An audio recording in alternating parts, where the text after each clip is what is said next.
Welcoming back to the podcast, Alissa Preston from the Convention and Visitors Bureau and Visit Findlay. Alissa, thanks for joining us again. Hi, Doug. Thanks for having me. So you're the last true guest of the year. We're going best of for a few weeks after you, so you've got to bring it home. All right, we can do that. A lot of weight on your shoulders here. I'm expecting you to carry the entire podcast. Okay, well, I can do that. Yeah, all right, good. So let's talk about the grant program from the Convention and Visitors Bureau. As organizations are planning their 2026, maybe they have events going on, maybe they're bringing tournaments. There's all sorts of things that these can be applied to. I guess before we get into maybe some changes, let's first just get people familiar with the grants that are available through the CVB. Great. Yeah, we are wrapping up 2025 and we're already looking into 2026 100%. We do have a grant program that we've had in existence, I would say, for about 20 years. And as the years have gone on, we've built on that. We see what our partners and nonprofits' needs are and continue to try to answer those and get some of our bed tax funds revolving back into the community. So the grant program all started with a co-op advertising and marketing grant, matching dollars to our events partners that were planning things that were bringing visitors into the community. Then we saw a need with our smaller, whether it's partners or villages within Hancock County that didn't really have a marketing budget, that we were able to give some money to just to get their feet wet and started in a bigger marketing plan. Then we continued to grow, and as more events were coming into the community, we wanted to help with startup funds. That we have a tourism development and tourism growth grant that are non-marketing related, but just getting some of those stepping stones to have events starting new in the community.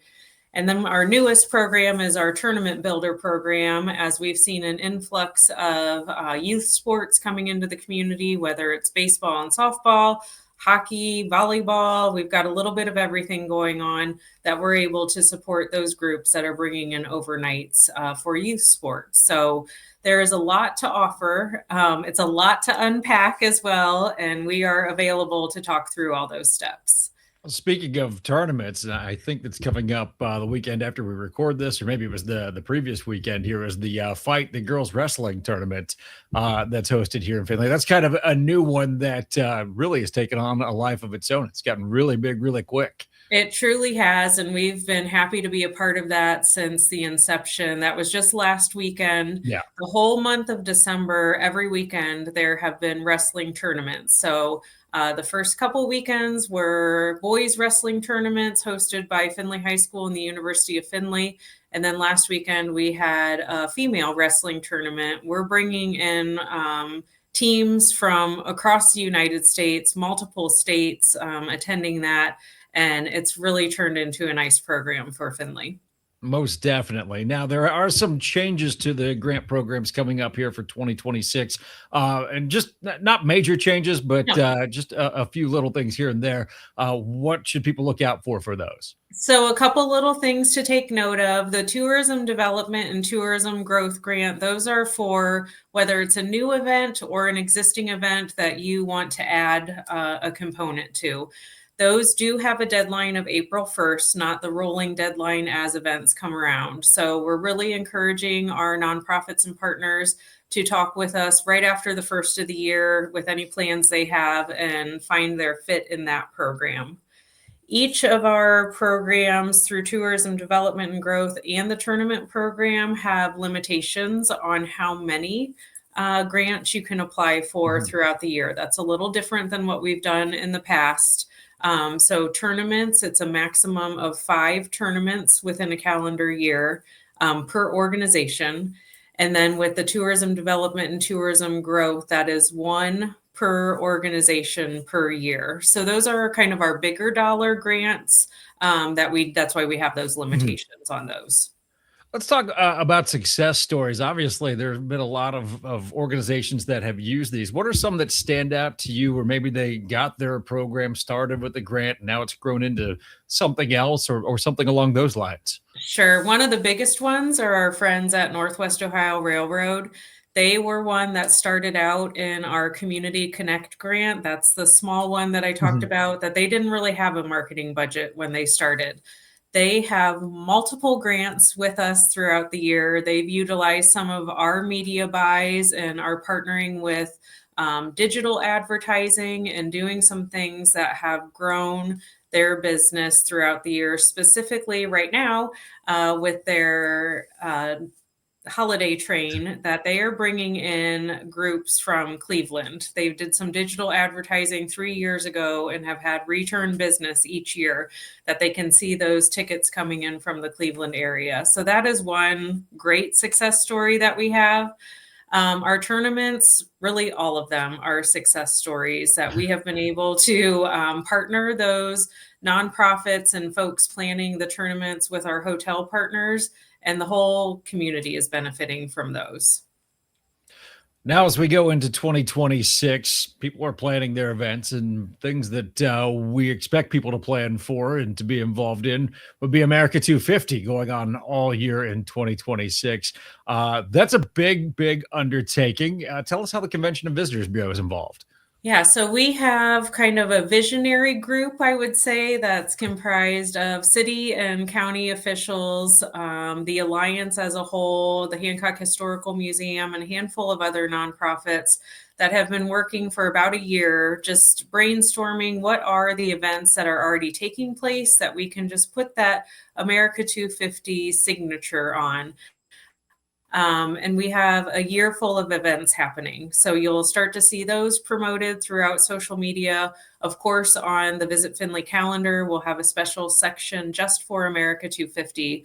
But this is encouraging for all of our event partners, all of our businesses to really take a look at how they can put America 250 spin on the things that they're already planning. And that would be a great opportunity for a tourism growth grant. There you go. A little drop right there. Exactly. It's easy. All right, so you mentioned, we hadn't talked about this before, but you mentioned the Visit Findlay calendar. Visit Findlay has a new website up now, and the calendar is completely reworked and just it was always good, but it's even loads better than it has been. Tell us a little bit about that process and what people will see different on the website now. Yeah, so certainly encourage you to hit visitfindlay.com. It has a new clean look. But the thing we've been most excited about is that event calendar that we are partnering with Yodel. That is a calendar search engine that they are finding events for us. So if you've never submitted your event to us and all of a sudden it shows up on the calendar, it's because you're listing your event either on your calendar on your website or through your Facebook events, that we're able to pull that information while we all sleep at night and it shows up on the calendar the next day. So we're kind of in the growing pains version of that, making sure that we are catching everything. We still do need to search a little bit, still encourage our event partners, if you're not seeing things on our calendar, to submit them. But if you have a calendar built within your website or Facebook events out there, we'll be able to grab those with just the click of a button. So it's very exciting, a different look, and we're seeing new things on the calendar that we have not before. That's really cool. It's a great way to get more and more businesses and organizations involved in it. Another thing that I think is really cool about the Visit Findlay website is the profiles for retail and hospitality and everything in between, everything that would fit with convention and tourism. That is something that's no cost to the business, correct? That's correct. And that is something I think our own community takes for granted, how many hospitality partners we have. Within Hancock County, we have over 600 unique places that are hospitality driven, whether that's a retail organization, a restaurant, a museum, an attraction. All of those things we are making sure are on our calendar. So this is a note to all of you that may not have visited our calendar. Get on there. If you see something with your listing that you want enhanced, a better description, maybe the phone number might be wrong. I don't know. They change from time to time. I know it happens. Please let us know because like I said, there are 600 that we're trying to keep tabs on.